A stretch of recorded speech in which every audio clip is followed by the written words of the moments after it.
মানুষের আর্থসামাজিক অবস্থার পরিবর্তনই আসল উন্নয়ন বললেন মির্জা ফখরুল। বিরোধী দলের এমপিরা সরকারি বরাদ্দ কম পাচ্ছেন, অভিযোগ জামায়াত আমিরের। হাম উপসর্গে প্রাণ গেল আরো 5 জনের। নতুন রোগী ভর্তি 1107 জন। অচিরেই ভয়াবহ রূপ নিতে পারে ডেঙ্গু, শঙ্কা জনস্বাস্থ্য বিশেষজ্ঞদের। ডেঙ্গু হলেই প্যানিক হওয়ার কিছু নেই। যখন পেশেন্ট শকে থাকে বা তার ভাইটালসগুলো কমে যায়, তখনই আমরা আসলে ভর্তি হতে বলি। খুলনায় বন্ধ ঘোষণা করা ক্রিসেন্ট জুট মিলের সচল যন্ত্রপাতি কেজি দরে বিক্রির অভিযোগ। পুনরায় চালুর আশায় থাকা শ্রমিকদের মাঝে হতাশা। ঘোষণা দিল পাটমন্ত্রী যে 5টা মিল রাষ্ট্রীয়ভাবে চালু করবে, কিন্তু একসাথে 26টা জুট মিলই দিয়ে দলিল দিচ্ছে। তাহলে কোন 5টা মিল চালু করবে? এখন দেখি যে আমাদের চোখের সামনে দিয়ে মিলগুলো মেশিনগুলো খুলে নিয়ে যায়, তখন দুঃখে বুকটা ফেটে যায়। কুমিল্লায় বেড়িবাঁধ সড়কে বসানো সোলার লাইটের অর্ধেকই চুরি গেছে, বাকিগুলোর বেশিরভাগই নষ্ট। রাতের আধারে ঘটছে ছিনতাই সহ নানা অপরাধ। রাস্তার পাশে মানুষ থাকলে মানুষও দেখা যাচ্ছে না, অনেক দুর্ঘটনা হয়। মানুষ আইতে যাইতে পারে না। আগে তো মনে হয় ঢাকার থেকেও আমরা রাইতের 1টা-1.5টা শুকাইছি। রংপুরের গঙ্গাচড়ায় ভাঙন ঝুঁকিতে স্বেচ্ছাশ্রমে নির্মিত বেড়িবাঁধ। বাড়িঘর, ফসলি জমি বিলীনের শঙ্কায় তিস্তা পাড়ের হাজারো পরিবার। সরকারি কোনো হস্তক্ষেপ আমরা না পাই, তাহলে এগুলো আমাদের সব শেষ হয়ে যাবে। এই অঞ্চলটার অনেক জমি জায়গা আমাদের ক্ষতি হয়ে যাবে এই বাঁধটা ভেঙে গেলে।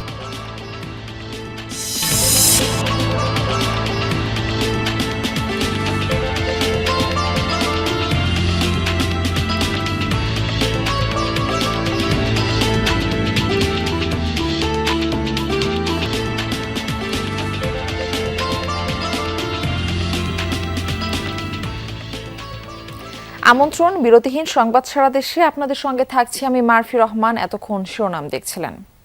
শুধু রাস্তাঘাট নয়, মানুষের আর্থসামাজিক অবস্থার পরিবর্তন করতে পারাই প্রকৃত উন্নয়ন। ঠাকুরগাঁওয়ে সোলার সেচ পাম্প উদ্বোধনী অনুষ্ঠানে অংশ নিয়ে এমনটাই বললেন স্থানীয় সরকার মন্ত্রী মির্জা ফখরুল ইসলাম আলমগীর।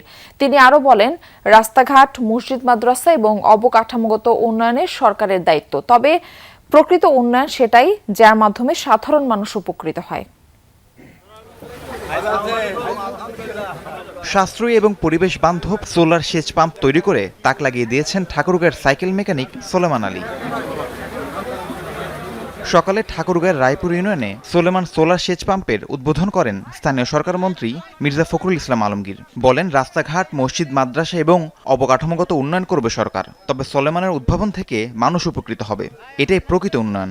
খালি রাস্তাঘাট আর মসজিদ, মাদ্রাসা চাইলে ভাই উন্নয়ন হয় না। এইটা হচ্ছে উন্নয়ন। নিজের আয় বাড়াইছে, মানুষের আয় বাড়াচ্ছে, এটাই হচ্ছে কাজ। রাস্তাঘাট তো চলবেই, রাস্তাঘাট হবে, সরকার করবে, ইনফ্রাস্ট্রাকচার বাড়াবে, এগুলো হচ্ছে কাজ। দেশীয় প্রযুক্তি নির্ভর এই উদ্ভাবন সরকারি সহায়তায় সর্বত্র ছড়িয়ে দেওয়ার পাশাপাশি সোলেমানকে সহযোগিতারও আশ্বাস দেন মন্ত্রী। এর আগে সোলার সেচ পাম্পের কার্যক্রম পরিদর্শন করেন তিনি। আমরা সকলের পক্ষ থেকে তার এই প্রজেক্টটিকে আরও বড় করা, জনগণের কাছে পৌঁছে দেওয়া এবং আরও সাশ্রয়ী করার জন্য চেষ্টা করব। পরে ঠাকুরগাঁও প্রেস ক্লাবে বেসরকারি একটি টেলিভিশনের বর্ষপূর্তি অনুষ্ঠানে যোগ দেন মির্জা ফখরুল। বলেন, রাজনীতিবিদদের ভুল ত্রুটি ধরে দিয়ে সঠিক পথ দেখানোই সাংবাদিকদের দায়িত্ব। আপনারা সাদাকে সাদা বলবেন, কালোকে কালো বলবেন, that is very important. Rahim Sarwar, Jamuna news. বিরোধী দলের এমপিরা কিছু কিছু স্থানে কম বরাদ্দ পাচ্ছেন বলে অভিযোগ করেছেন জামায়াত আমির ডাক্তার শফিকুর রহমান। নেত্রকোনায় গণমাধ্যম কর্মীদের কাছে এই অভিযোগ করেন তিনি। উন্নয়নে বৈষম্য করলে তা মেনে নেওয়া হবে না বলেও হুঁশিয়ারি দেন বিরোধী দলীয় নেতা। এ সময় আইনশৃঙ্খলা পরিস্থিতি নিয়েও প্রশ্ন তুললেন জামায়াত আমির। নেত্রকোনা সার্কিট হাউজে গণমাধ্যম কর্মীদের সাথে কথা বলেন জামায়াত আমির ডাক্তার শফিকুর রহমান। সভায় বিরোধী দলীয় নেতা অভিযোগ করেন, কিছু কিছু স্থানে সরকারি দলের সংসদ সদস্যরা যা বরাদ্দ পাচ্ছেন, বিরোধী দলের এমপিরা তা পাচ্ছেন না। যে সমস্ত এলাকায় বর্তমান সরকারি দলের সংসদ সদস্যরা রয়েছে, সেগুলোর কিছু দান দেওয়া হয়েছে, সেই সমস্ত এলাকায় যা দেওয়া হয়েছে বিরোধী দলীয় সদস্যদের ওখানে তা দেওয়া হয়নি। এ সময় দেশের আইনশৃঙ্খলা পরিস্থিতি ভালো নেই বলে অভিযোগ করেন জামাত আমির। বলেন, মাদকের কারণে নষ্ট হচ্ছে যুব সমাজ। যে সরকারি আসে এইসব আগের চেয়ে এখন আইন শৃঙ্খলা ভালো, এই আগটা বুঝতে পারলাম না এখন। আমরা দেখতেছি যে দেখতে দেখতে আমাদের সমাজ ডুবে যাচ্ছে, আইসেই বলে যে আগের চেয়ে এখন ভালো। এবারও বলেছেন মাদকের সবচেয়ে বড় চালান আসে স্বরাষ্ট্রমন্ত্রীর বাড়ির এলাকায়। উনি জানেন না এই চালান কিভাবে আসে, এটা কিভাবে বন্ধ করতে হয়। পরে পাবলিক হলে রুকন সম্মেলনে যোগ দেন জামাত আমির ডাক্তার শফিকুর রহমান।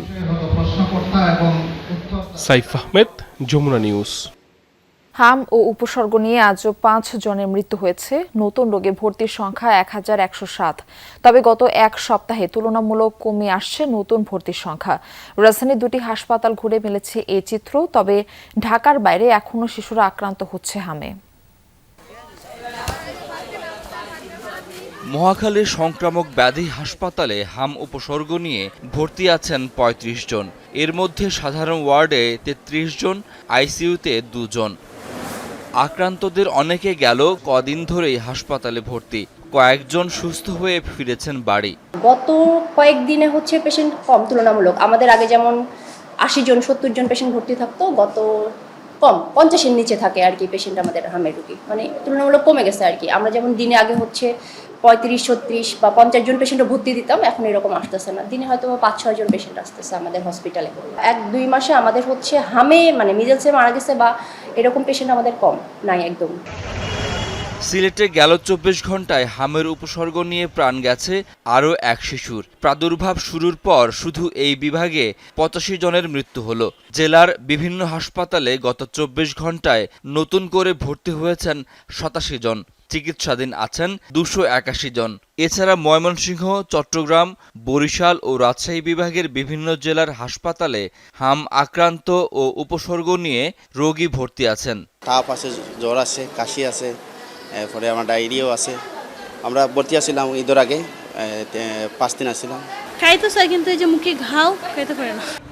এদিকে ডিএনসিসি হাসপাতালে গত 24 ঘন্টায় হাম আক্রান্ত হয়ে ভর্তি হয়েছেন 100 জন। এখানে ভর্তি আছেন 386 জন। গতকালকে ভর্তি 100, এখানে ভর্তি 112 জন। ডিসচার্জ কমে আবার ভর্তি বাড়ে, ভর্তি কমলে ডিসচার্জ বাড়ে। গত 24 ঘন্টায় হাসপাতালটিতে হামে একজনের মৃত্যু হয়েছে, যার বয়স 33 বছর। শকিল হাসান, যমুনা নিউজ, ঢাকা। দিন দিন বাড়ছে ডেঙ্গু আক্রান্ত রোগীর সংখ্যা। পরিস্থিতি এখনও তীব্র না হলেও এবার ডেঙ্গুর ভিন্ন ভ্যারিয়েন্ট হামের প্রকোপ, এডিসের লার্ভা বেড়ে যাওয়া এবং আবহাওয়ার কারণে তা ভয়াবহ আকার ধারণ করতে পারে। বারবার এই ব্যাপারে সতর্ক করছেন চিকিৎসক ও জনস্বাস্থ্য বিশেষজ্ঞরা। ব্যক্তি সচেতনতা, সারা দেশে ডেঙ্গু নিয়ন্ত্রণ কার্যক্রম জোরদার আর হাসপাতালগুলোকে প্রস্তুত রাখার পরামর্শ তাদের। মোহাম্মদপুরের ফয়সাল সপরিবারে ডেঙ্গুতে আক্রান্ত হন। অন্তঃসত্ত্বা স্ত্রী আর 8 বছরের মেয়ের শারীরিক অবস্থা জটিল হলে হাসপাতালে ভর্তি করান। জানান, যেখানে ভাড়া থাকেন সেই বাড়ির অন্য পরিবারের সদস্যরাও আক্রান্ত। মাথা মতো ঘুরে আর পা ব্যথা করে। নিচে 5 জন ডেঙ্গু আক্রান্ত, উপরে আমরা 2 জন ছিলাম। ডেঙ্গুর কারণে বলে ফুসফুসে তো পানি জমে, পেটে একটু পানি জমে, ওই কারণে তাড়াহুড়ো করে আমি ডাক্তারের কাছে ভর্তি করাইছি। হাসপাতালে রোগীর সংখ্যা এখনো কম, কিন্তু প্রতিদিনে ঊর্ধ্বমুখী প্রবণতা দিচ্ছে সতর্কবার্তা। গুরুতর রোগীদের পাঠানো হচ্ছে ঢাকায়। প্রস্রাব ইনফেকশন হয়ে গেছে, তারপরে ডেঙ্গু, টাইফয়েড, তারপরে খানা দানা নাই, পেট ফুলে গেছে। স্যালাইন দেওয়াতে পেট দিয়ে পুরো শরীর ফুলে গেছিল আর বমি করেছিল, প্রস্রাব বন্ধ হয়ে গেছিল। ওই যে সরকারি ওষুধ যেগুলো ছিটাই সেটা গেছে বছরে ছিটাইছিল, এই বছরে এখনো ছিটাইনি। বাসার পাশে মানে ড্রেন আছে, প্রতিদিন দিলেও মানে ধমন করা যাবে না এরকম, কিন্তু এখানে এক মাসে 2 দিন 3 দিন দিলে তো হয় না। লক্ষণ দেখা দিলে দ্রুত চিকিৎসকের শরণাপন্ন হওয়া, নিজ ও আশপাশের বাসাবাড়ি পরিষ্কার রাখা এবং হাসপাতালগুলোকে প্রস্তুত রাখার পরামর্শ চিকিৎসক ও বিশেষজ্ঞদের। এরই মধ্যে সরকারের নির্দেশে ডেঙ্গু কর্নার প্রস্তুত হচ্ছে হাসপাতালে। ডেঙ্গু হলেই প্যানিক হওয়ার কিছু নেই। যখন পেশেন্ট শকে থাকে বা তার ভাইটালসগুলো কমে যায়, তখনই আমরা আর কি আসলে ভর্তি হতে বলি বা ডাক্তারের একদম সান্নিধ্যে থাকতে বলি। এছাড়া প্রচুর পরিমাণে তরল খাবার, পুষ্টিকর খাবার বিশ্রামে থাকলে ইনশাল্লাহ ঠিক হয়ে যায়। এবার বিভিন্ন জেলায় অন্যান্য বছরের তুলনায় বেশি মাত্রায় এডিসের লার্ভা পাওয়া গেছে। তাই মশার প্রজনন স্থল ধ্বংস, লার্ভা নিধনে কার্যকর ব্যবস্থা না নিলে ডেঙ্গুর প্রকোপ দীর্ঘ হওয়ার শঙ্কা জনস্বাস্থ্য বিশেষজ্ঞদের। লাভলি বিথি, যমুনা নিউজ, ঢাকা। মানুষের দোরগোড়ায় স্বাস্থ্যসেবা পৌঁছে দিতে বাজেটে সর্বোচ্চ বরাদ্দ রেখেছে সরকার। বেসরকারি স্বাস্থ্যসেবা প্রতিষ্ঠানগুলোকেও সহযোগিতা করা হচ্ছে। লালমনিরহাটে এমনটা বলেছেন দুর্যোগ ব্যবস্থাপনা ও ত্রাণ মন্ত্রী আসাদুল হাবিব দুলু। সকালে ডায়াবেটিক হাসপাতালে কিডনি ডায়ালাসিস সেন্টার উদ্বোধন করেন তিনি। এ সময় মন্ত্রী বলেন, সরকারি হাসপাতালে স্বাস্থ্যসেবার মান ভালো নয়, রোগীরা ঠিকমতো চিকিৎসা পায় না। মানুষের স্বাস্থ্যসেবা নিশ্চিতে কাজ করছে সরকার, এজন্য বিভিন্ন পদক্ষেপ নেওয়া হয়েছে। অনুষ্ঠানে প্রশাসনের ঊর্ধ্বতন কর্মকর্তারা উপস্থিত ছিলেন। বাংলাদেশের স্বাস্থ্য খাতটা একদম ভেঙে পড়েছে আর কি। মানুষের বিশেষ করে সরকারি হাসপাতালগুলোতে রোগী সেবাটা একদম নিম্নমানের। তো সরকারের পক্ষ থেকে এবার বাজেটে যে অর্থ বরাদ্দ দেওয়া হয়েছে, আমি মনে করি নতুন পরিকল্পনার মাধ্যমে ভালো ভালো দায়িত্ববান ব্যক্তিকে সঠিক জায়গায় যদি আমরা পদায়ন করতে পারি, তাহলে যে দীর্ঘদিনের মানুষের অসহায়ত্ব স্বাস্থ্যসেবায় এসে সেটা আমার মনে কেটে উঠবে। 3 জেলায় সড়ক দুর্ঘটনায় 5 জন নিহত হয়েছেন, আহত হয়েছেন কয়েকজন। পুলিশ জানায়, দুপুরে মাদারীপুরের শিবচরের মোড়লকান্দি এলাকায় একটি ব্যাটারি চালিত ভ্যানকে চাপা দেয় কাভার্ড ভ্যান। এতে ঘটনাস্থলে মৃত্যু হয় ভ্যানের যাত্রী বিথি আক্তার ও তার 8 বছর বয়সী ভাতিজি আয়েশার। আহত হন 3 জন। উন্নত চিকিৎসার জন্য একজনকে ঢাকায় আনা হয়েছে। হতাহতরা একটি বিয়ের অনুষ্ঠানে যাচ্ছিলেন। এদিকে পাবনায় টার্মিনাল এলাকায় বাসের ধাক্কায় মারা গেছেন মোটরসাইকেল আরোহী এক স্কুল ছাত্র। এছাড়া গাজীপুরে আলাদা সড়ক দুর্ঘটনায় প্রাণ গেছে আরও 2 জনের।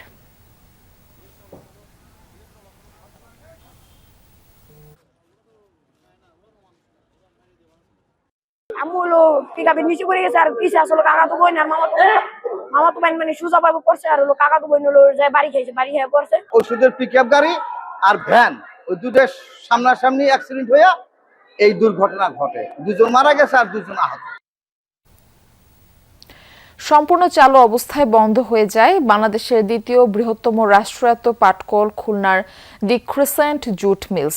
2020 সালের 2রা জুলাই রাতে যখন বন্ধ করে দেয়া হয়, তখন 2126টি মেশিনের প্রায় সবগুলোই সচল ছিল। সেই মেশিনগুলোই এখন অচল যন্ত্রাংশ হিসেবে বিক্রি করা হয়েছে 61 টাকা কেজি দরে। মিলের 107 একর জমির মধ্যে 75 একর ইজারা দেয়া হয়েছে একটি বেসরকারি শিল্প প্রতিষ্ঠানকে। এতে পুনরায় চালু হবে এমন আশায় থাকা শ্রমিকদের মধ্যে হতাশা ভর করেছে। শেখ আল এহসানের প্রতিবেদন, ক্যামেরায় ছিলেন আমির সোহেল। খুলনার একসময়ের পাটকল শ্রমিক হজরত আলী দেশের দ্বিতীয় বৃহত্তম রাষ্ট্রায়ত্ত পাটকল দ্য ক্রিসেন্ট জুট মিলে অস্থায়ী ও স্থায়ী শ্রমিক হিসেবে 4 দশকেরও বেশি সময় ধরে কাজ করেছেন। স্থায়ীভাবে মিল বন্ধ হবার 1 ঘন্টা আগেও তিনি জানতেন না মেশিনে সেটিই তার শেষ স্পর্শ। আজও মিলের সামনে বকুলতলার বেদিতে এসে বসে থাকেন বৃদ্ধ আলী। অপলক দৃষ্টিতে তাকিয়ে থাকেন মিল গেটের দিকে। একসময় জমজমাট এই কারখানা জুড়ে এখন ধুলোর স্তর জমেছে, আগাছায় ভরে গেছে চত্বর। আমি 2 ঘন্টা চালাই, লাইন সারতে যাই, আমার কি কলমটা দিয়ে এলো, কাহু ডেলে কেউ কালা ভাই মিলের অবস্থা ভালো না, মিল বন্ধ হয়ে গেছে, বন্ধ হয়ে যাই, বাসি বসে দেবে না। তার মতো অনেক শ্রমিক এখনও আসেন মিল গেটে, প্রিয় কর্মস্থলের দিকে তাকিয়ে দীর্ঘশ্বাস ফেলেন। হুট করে মিল বন্ধের পাশাপাশি পুরো পারিশ্রমিক না পাওয়ার অভিযোগও রয়েছে তাদের। আমার বাবা চাকরি করতো, আমার চাচা চাকরি করতো, তারপর আমরা মিলে আমরা কাজে ঢুকছি। এই মিলের সাথে আমাদের নারীর সম্পর্ক, আমাদের মায়ের সম্পর্ক, পরিবারের সম্পর্ক। আমরা যখন দেখি যে আমাদের চোখের সামনে দিয়ে এই মিলগুলো মেশিনগুলো খুলে নিয়ে যায়, তখন দুঃখে বুকটা ফেটে যায়। ওই মেশিন নিয়ে এখন সাগর টুতে চালাচ্ছে, আমি নিজে চোখে দেখে আসছি।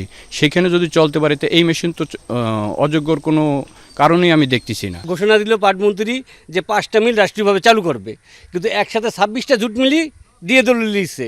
তাহলে কোন 5টা মিল চালু করবে? শ্রমিকদের অভিযোগ, মিলের 2126টি যন্ত্র অচল দেখিয়ে কেজি দরে বিক্রি করা হয়েছে। কিভাবে সেই টেন্ডার আহ্বান করা হয়েছিল জানতে চাইলে প্রশ্নের উত্তর দিতে টালবাহানা করেন ক্রিসেন্ট জুট মিলের মহাব্যবস্থাপক। সরাসরি বলা হয়েছে যে এই সমস্ত বিষয় আপনারা বিক্ষিপ্ত তথ্য না দিয়ে বরং সেন্ট্রালি তথ্য নিলে বিষয়টা তো সেন্ট্রাল সেন্ট্রালি কন্ট্রোল করা হয়। চেয়ারম্যানের অনুমতি ছাড়া এই বিষয়ে কিছুই বলতে পারবেন না জানালেন Bangladesh jute mills corporation BJMC Khulna আঞ্চলিক কর্মকর্তাও। আপনি কি জানতে চাচ্ছেন লিখিতভাবে জানাবেন, এটা আমরা চেয়ারম্যানের কাছে পাঠাবো, ওখান থেকে তথ্য আসলে আমরা 2020 সালে মিলটি বন্ধ করা হয়। গত বছর মাসিক 50 লাখ টাকা চুক্তিতে মিলটি ইজারা নেয় messrs Mahbub group of industries. প্রতিষ্ঠানটি পাটপণ্যের পরিবর্তে অন্য কিছু উৎপাদন করার কথা বলে মিলের যন্ত্রাংশ সরিয়ে নিচ্ছে। এতে সুফল মিলবে না বলে জানিয়েছেন অর্থনীতিবিদ ও নাগরিক সমাজের প্রতিনিধি। এগুলোকে ব্যক্তি মালিকানায় দিলে যে ভালো আসবে ফলাফল, এটা আমি মনে করি না। আমি মনে করি যে এটাকে টোটালি একটা ইকোনমিক জোনে যদি আমরা রূপান্তর করি তাহলে কিন্তু ভালো হবে। এখানে যে সমস্ত শিল্প কলকারখানাগুলো লিজ দিচ্ছে সেখানে একটা বাধ্যবাধকতা হচ্ছে আপনি এই ধরনের শিল্প কলকারখানা গড়ে তোলেন যেখানে কর্মসংস্থান হয়, আবার সরকারের রেভিনিউ হয়। 1138টি তাঁত দিয়ে 1952 সালে চালু হয় ক্রিসেন্ট জুট মিল। সেখানে প্রায় 6000 শ্রমিক প্রতিদিন গড়ে 85 টন পাটপণ্য উৎপাদন করত। একসময় এই যন্ত্রের খটখটানির শব্দে মুখর থাকত চারিদিক। শ্রমিকদের কোলাহল আর নরম হাতের স্পর্শে তৈরি হতো পাটের সুতা চটের বস্তা। কিন্তু এখন আর সেই কোলাহল নেই খটখটানির শব্দ। এই যন্ত্রগুলো এখন সরিয়ে নেওয়া হচ্ছে বাইরে। এখানে হয়তো ভিন্ন ধরনের যন্ত্রাংশ বসবে, উৎপাদিত হবে ভিন্ন কোনো পণ্য। খুলনার শিল্পাঞ্চল আবার প্রাণ ফিরে পাবে, এমনটাই প্রত্যাশা খুলনাবাসীর।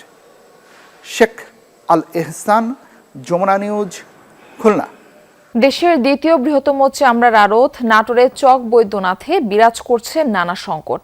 সরকার নির্ধারিত দামে হচ্ছে না চামড়া বেচাকেনা, পাশাপাশি প্রচণ্ড গরমে ঘন ঘন লোডশেডিংয়ে নষ্ট হচ্ছে চামড়ার গুণগত মানও। তাছাড়া ঢাকার ট্যানারি মালিক ও তাদের প্রতিনিধিদের আনাগোনা এখনও কম থাকায় দুশ্চিন্তায় আড়তদার ও ব্যবসায়ীরা।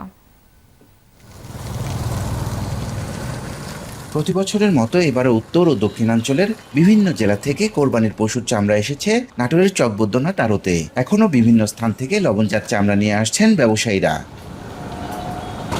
তবে ব্যবসায়ীদের অভিযোগ, আড়তে মিলছে না সরকার নির্ধারিত দাম, গুনতে হচ্ছে লোকসান। সরকারের যে রেট দিয়েছে 60 থেকে 65 টাকা, এই রেটে এখন এই জায়গার কোম্পানিরা নিচ্ছে না। এখন পর্যন্ত কোনো পার্টিও নাই, দেখাইতে পারছি না, দামও কম বলতেছে। সরকার যে রেট দিয়েছিল সেই অনুযায়ী আমরা চামড়া কিনছি নেজগন্তি, কিন্তু এখানে এসে আমরা বিক্রি করতে পারতেছি না। আড়তদারদের দাবি, চামড়া বেচাকেনায় এখনো কাটেনি মন্দাভাব। ঢাকার ট্যানারি মালিক ও তাদের প্রতিনিধিদের আনাগোনা একেবারেই কম। ঘন ঘন লোডশেডিং এর কারণে সংকট আরও বেড়েছে। প্রচণ্ড গরমে নষ্ট হচ্ছে চামড়ার গুণগত মান। বাজারের অবস্থা খুবই খারাপ, আমাদের বিক্রিও অনেক খারাপ। হেমায়েতপুরের যেই ট্যানারিগুলো আছে সেখানে প্রচুর পরিমাণ বিদ্যুতের ঘাটতি আছে, যেটা কারণে আমাদের হাজার হাজার কোটি টাকার চামড়া নষ্ট হচ্ছে। ঢাকা থেকে যে সকল কোম্পানিরা চামড়া কিনতে আসে, এরা এই বিদ্যুৎ না থাকার কারণে চামড়া সিলেকশন না দিতে পারে, তারা চামড়া না কিনে অনেক কোম্পানি চলে গেছে। এই কারণে আমাদের অনেক চামড়া অবিকৃত হয়েছে এবং অনেক চামড়া নষ্ট হয়েছে। চামড়া ব্যবসায়ী গ্রুপের নেতারা বলছেন, লোডশেডিং সমস্যার কারণে ব্যবসায়ী ও আড়তদাররা ক্ষতিগ্রস্ত হচ্ছেন। দ্রুত সংকট নিরসনের দাবি তাদের। আর সরকার নির্ধারিত দামের চেয়ে কম মূল্যে চামড়া কেনার অভিযোগ অস্বীকার করেছেন তারা। বিদ্যুতের কারণে যারা ট্যানারির মালিকরা এখানে চামড়া কিনতে আসেন নাটোরে, তারা বিদ্যুৎ না থাকার কারণে তারা নাটোর ত্যাগ করে অন্য অন্য জায়গায় চলে গেছেন এবং আমাদের বাজারে যে চামড়াগুলি রয়ে গেল, এই চামড়াগুলো আমাদের বেচতে বেশ ধকল সইতে হচ্ছে। বিদ্যুৎ সরবরাহ স্বাভাবিক রাখতে উদ্যোগ নেওয়ার কথা জানিয়েছেন পল্লী বিদ্যুৎ সমিতির কর্মকর্তারা। বিষয়টি আমরা কর্মকর্তা সহ আমরা এমপি মহোদয়, আমাদের হুইপ মহোদয় সকলকে অবহিত করি এবং ওনারা বিষয়টি তাৎক্ষণিক ওনারা করে যোগাযোগ করেন এবং নাটোর জন্য অতিরিক্ত 20 নগরের জন্য উনি আমাদের ডিও লেটার দেন। নাটোরের চক বৈদ্যনাথে 2 শতাধিক আড়ত রয়েছে। এবছর কোরবানি পশুর 10 থেকে 12 লাখ পিস চামড়া সংগ্রহের লক্ষ্যমাত্রা ধরা হয়। তবে নানা সংকটের কারণে সংগ্রহ হয়েছে লক্ষ্যমাত্রার অর্ধেক। নাজমুল হাসান, যমুনা নিউজ, নাটোর। কুমিল্লায় গোমতী নদী পার ঘেঁষা সড়কে নিরাপদ চলাচল নিশ্চিত করতে প্রায় 3 কোটি টাকা ব্যয়ে বসানো হয়েছিল 500 সোলার সড়ক বাতি, কিন্তু স্থাপনের 3 বছরের মাথায় এর অর্ধেকই চুরি হয়ে গেছে। আর যেগুলো আছে তার বেশিরভাগই নষ্ট কিংবা অচল। ফলে কোটি টাকার এই প্রকল্প এখন কার্যত অন্ধকারে ডুবে আছে। তবে প্রশাসন বলছে খতিয়ে দেখে নেওয়া হবে ব্যবস্থা। ভারত সীমান্ত ঘেঁষা এলাকা হওয়ায় মাদক চোরাচালান সহ বিভিন্ন ধরনের অপরাধ ঝুঁকির তালিকায় রয়েছে কুমিল্লা আদর্শ সদর উপজেলার গোমতী নদী পারের বেড়িবাঁধ সড়কটি। সেই ঝুঁকি কমাতে 2023 সালে একাধিক প্রকল্পের আওতায় প্রায় 3 কোটি টাকা ব্যয়ে 6 কিলোমিটার সড়কে বসানো হয় 5 শতাধিক সোলার বাতি, যার এক একটির মূল্য ছিল 58,000 টাকা। অথচ সেই আলোর পথ এখন ডুবে আছে অন্ধকারে। ফলে এ সড়কে আগের মতোই বেড়েছে চুরি, ছিনতাই সহ অন্যান্য সব অপরাধ। মহিলারা আসা যাইতে কষ্ট হয়, অনেক কষ্ট হয়। মহিলারা দিনে চলে যাওয়া লাগে, রাত্রে যাওয়া যেতে পারে না। মাদক কারবারি যারা, তারা এই লাইটগুলার উপরে তাদের নজর পড়েছে, তারা মাদক কারবার করতে পারতেছে না। স্থানীয়দের অভিযোগ, গণ অভ্যুত্থান পরবর্তী সময়ে ধারাবাহিকভাবে চুরি হয়েছে সোলার প্যানেল, ব্যাটারি, বাতি ও অন্যান্য যন্ত্রাংশ। নিয়মিত রক্ষণাবেক্ষণ ও নজরদারির অভাবে নষ্ট হয়ে যাচ্ছে অবশিষ্ট বাতিগুলো। এতে যেমন বাড়ছে অপরাধের ঝুঁকি, তেমনি অপচয় হচ্ছে জনগণের কোটি কোটি টাকার সম্পদ। চুরি টুরি ধরে অটো লইয়া যায়, রাস্তার পাশে মানুষ থাকলে মানুষও দেখা যাচ্ছে না, অনেক দুর্ঘটনা হয়। মানুষ আইতে যাইতে পারে না। আগে তো মানে ঢাকার থেকে আমরা রাইতে 1-1.5টার সঙ্গে আইছি। সংশ্লিষ্ট কর্মকর্তারা বলছেন, ক্ষতিগ্রস্ত এসব সোলার বাতির তালিকা করা হচ্ছে। চুরির ঘটনায় আইনগত ব্যবস্থা নেওয়ার পাশাপাশি পুনরায় আলোকসজ্জা চালু সহ সিসি ক্যামেরা স্থাপনের পরিকল্পনাও রয়েছে। তদন্ত সাপেক্ষে আসলে বলা যাবে যে কতটুকু ক্ষয়ক্ষতি হয়েছে এবং তারপরে আমরা নতুন করে প্যানেল স্থাপন বা মেরামতের বিষয়ে উদ্যোগ নিতে পারব। আমরা চাই যে আবার স্ট্রিট লাইটগুলো পূর্বের অবস্থায় ফিরে যাক এবং সেটি করার জন্য যদি প্রকল্প নিতে হয় এবং মেরামত করার যদি সুযোগ থাকে, তাহলে আমি সংশ্লিষ্ট উপজেলা পরিষদ আছে এখানে আদর্শ সদর, তারা যারা দায়িত্বে আছে তাদেরকে আমি বলবো যে তারা যেন এটি অতি দ্রুত ব্যবস্থা নেয়। দ্রুত ব্যবস্থা নিয়ে সরকারি সম্পদ রক্ষার পাশাপাশি আবারও আলোকিত হোক গোমতী পারের এই সড়ক, এমনটাই প্রত্যাশা স্থানীয়দের। খোকন চৌধুরী, যমুনা নিউজ, কুমিল্লা। তিস্তার পানি কমার সাথে সাথে ভয়াবহ ভাঙন ঝুঁকিতে পড়েছে রংপুরের গঙ্গাচড়ার স্বেচ্ছাশ্রমে নির্মিত প্রায় 2.5 কিলোমিটার বাঁধ। এলাকাবাসীর দাবি, বাঁধটি রক্ষা করা না গেলে ইউনিয়নটির 3টি ওয়ার্ডে বসবাসকারী 4,000 পরিবার হারাবে তাদের বসতবাড়ি আর ফসলি জমি। ভাঙন রোধে পানি উন্নয়ন বোর্ড 400 বস্তা জিও ব্যাগ ফেললেও তা প্রয়োজনের তুলনায় অপ্রতুল। গঙ্গাচড়ার নোহালী ইউনিয়নের চর বাগডোহারা গ্রাম। তিস্তার ভাঙন, বন্যা থেকে বসতবাড়ি জমিজমা রক্ষায় 2024 সালে 31 লাখ টাকায় স্বেচ্ছাশ্রমে নির্মাণ করা হয় এই বাঁধ। চর বাগডোহারা থেকে মিনার বাজার হয়ে লালমনিরহাটের কালীগঞ্জ সীমান্ত পর্যন্ত প্রায় 2.5 কিলোমিটার এই বাঁধ। রক্ষা পায় নোহালী ইউনিয়নের 3টি এবং কোলকন্দ ইউনিয়নের 1টি ওয়ার্ড। 2 বছরের মাথায় ভয়াবহ ভাঙন ঝুঁকিতে এখন স্বপ্ন পূরণের সেই বাঁধে। বাঁধটি ভাঙলে নোহালী ইউনিয়নের 2, 7 ও 8 এবং কোলকন্দ ইউনিয়নের 1 নং ওয়ার্ড যাবে তিস্তার গর্ভে। বিচ্ছিন্ন হবে হাজারো বসতঘর, হেক্টরের পর হেক্টর জমি, রাস্তাঘাট, শিক্ষা ও ধর্মীয় প্রতিষ্ঠান, হাট বাজার। ভাঙন ধরেছে বাঁধটির কালীগঞ্জ সীমান্তেও। এখানে চিল্লাখাল থেকে শুরু করি শখের বাজার, মিনার বাজার, এই অঞ্চলটার অনেক জমি জায়গা আমাদের ক্ষতি হয়ে যাবে এই বাঁধটা ভেঙে গেলে। প্রাইমারি প্রতিষ্ঠান আছে 4টা, একটা নিম্ন মাধ্যমিক বিদ্যালয় আছে, আবার মাদ্রাসা আছে 2টা। যদি এই বাঁধের সরকারি কোনো হস্তক্ষেপ আমরা না পাই, তাহলে এগুলো আমাদের সব শেষ হয়ে যাবে। এখান থেকে যা সরিয়ে দেবো, এই জায়গাটা তো আর নেই। এলাকাবাসীর দাবির প্রেক্ষিতে চর বাগডোহারা ও কালীগঞ্জ পয়েন্টে শুধুমাত্র 200 করে জিও ব্যাগ সাপ্লাই দিয়েছে পানি উন্নয়ন বোর্ড। দেয়া হয়নি বালু, বস্তার সেলাই এবং বস্তা ফেলার জন্য শ্রমিক মজুরির কোনো টাকা। ফলে নিজ খরচায় কাজ করছেন স্থানীয়রা। ঠিকাদার নিয়োগ করে 2 পাশে 5,000 জিও ব্যাগ ফেলার দাবি তাদের। পানি উন্নয়ন বোর্ড শুধু এই সাপ্লাই জিও ব্যাগে দিয়েছে, অন্যথায় অন্য কোনো এই জিও ব্যাগে যে মাটি ভরাট হবে এ ধরনের কোনো ওনারা পদক্ষেপ না নেয়। এই 200 বছর দিয়ে কোনো কাজ হবে না, তো 1000 খানে বস্তা হইলে আস্থাটা টিকে যাবে। আমরা চাচ্ছি একটা সুদৃঢ়করণ প্রকল্প, যে জিও বস্তা তো দিয়েই শুধু এই বাঁধটাকে রক্ষা করা যাচ্ছে না।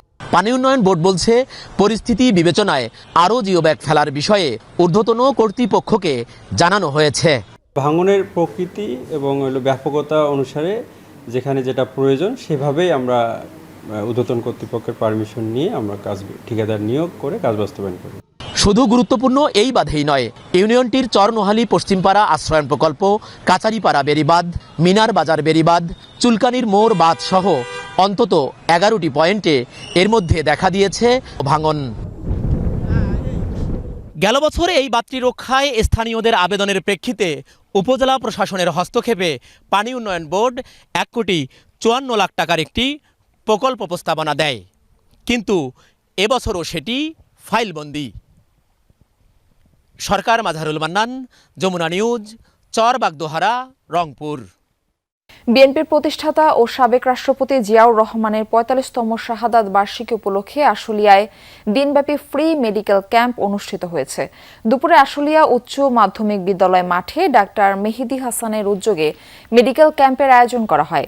প্রধান অতিথি হিসেবে উপস্থিত ছিলেন ঢাকা ১৯ আসনের সংসদ সদস্য ডাক্তার দেওয়ান মোহাম্মদ সালাউদ্দিন। ফ্রি মেডিকেল ক্যাম্পে গাইনি, অর্থোপেডিক্স, নিউরো ছাড়াও চোখের নানা রোগের জন্য ৩ শতাধিক রোগীকে বিনামূল্যে চিকিৎসা প্রদান করা হয়।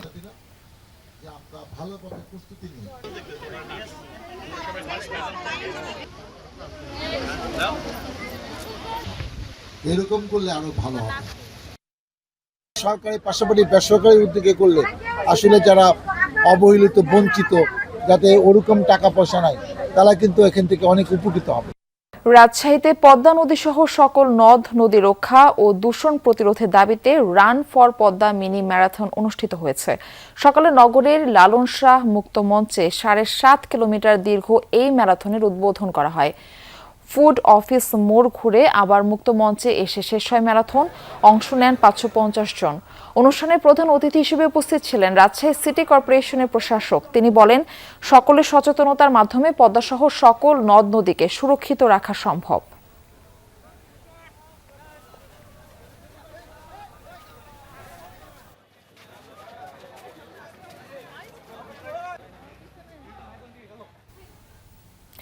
খুলনায় সরকারি মজিদ মেমোরিয়াল সিটি কলেজে প্রাক্তন শিক্ষার্থীদের ঈদ পুনর্মিলনী অনুষ্ঠিত হয়েছে। সকালে রাজধানীর হোটেল টাইগার গার্ডেনে বেলুন ও ফেস্টুন উড়িয়ে অনুষ্ঠান শুরু হয়। পরে বর্ণাঢ্য শোভাযাত্রা বের হয়, নগরের বিভিন্ন সড়ক প্রদক্ষিণ করে। এরপর হয় স্মৃতিচারণ অনুষ্ঠান। প্রধান অতিথি হিসেবে উপস্থিত ছিলেন খুলনা সিটি কর্পোরেশনের প্রশাসক নজরুল ইসলাম মঞ্জু। আয়োজকরা জানায়, প্রাক্তন শিক্ষার্থীদের এই সংগঠন আগামীতে সমাজে পিছিয়ে পড়া জনগোষ্ঠীর জন্য উন্নয়নমূলক কাজ করবে। অনুষ্ঠানে 2 শতাধিক প্রাক্তন শিক্ষার্থী অংশগ্রহণ করেন।